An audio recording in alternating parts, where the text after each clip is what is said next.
What's up mga idol? SMB mabigat ang inamin after nila matalo sa Hinebra. Pero bago mo sana ipagpatuloy ang panonood mo, ay huwag mong kalimutan na mag-subscribe bilang suporta sa aking YouTube channel. Maraming salamat idol. Talakayin muna natin ang first game sa kabilang bracket, bakbakan ng Rain or Shine at TNT. Nagkaroon ng matagal na break dahil sa game clock problem. Pero nung naging maayos na ay biglang nag-init ang Ross sa second quarter.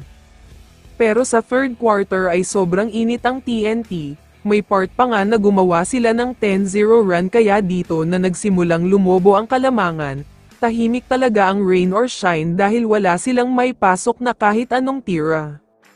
Pero pagdating ng fourth quarter ay nakuha pang makadikit ng Ross, kung hindi ako nagkakamali ay naging tabla pa ang score. Pero madaming questionable calls na pabor sa TNT kaya naman nahirapan ang Ross. Ejected na nga sa mismong laban si Coach Yeng Guiao sa dulo ng fourth quarter, sobrang malutong ang mura niya sa mga referees, kaya naman pinatalsik na siya at diretso siya sa dugout habang mainit ang ulo. Samantala, lumipat na tayo sa isang napakagandang laban sa dalawang sister team, Barangay Hinebra kontra San Miguel Beermen. As expected ay magpapakitang gilas na naman ang SMB dito dahil sa laki ng mga players nila. Grabe ang shooting nila dito, sunod-sunod ang pagpasok ng mga tira nila, may mga highlights, may mga tres, may 4 points at kung ano-ano pa, kaya naman sa isang iglap lang ay lumobo agad sa 18 points ang kalamangan nila.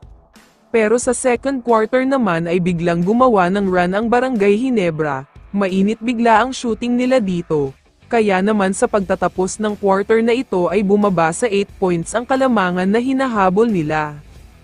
Sa third quarter naman ay umabot uli sa double digit ang kalamangan ng SMB, pero nag-run naman ang Hinebra kaya naman biglang naging tabla pa ang score.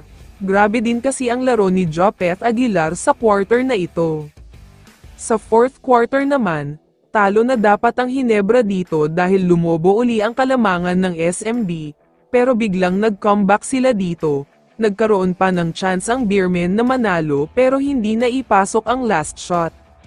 Kaya naman after ng laban ay may sinabi ang SMB, bilib na bilib daw sila sa pinakita ng Hinebra, hindi daw nila in-expect na ganun pa ang mangyayari, deserve daw ng Gin Kings ang panalo dahil sa husay na pinakita nila. Kaya naman kung ikaw ang tatanungin idol, ano ang masasabi mo sa laban na ito?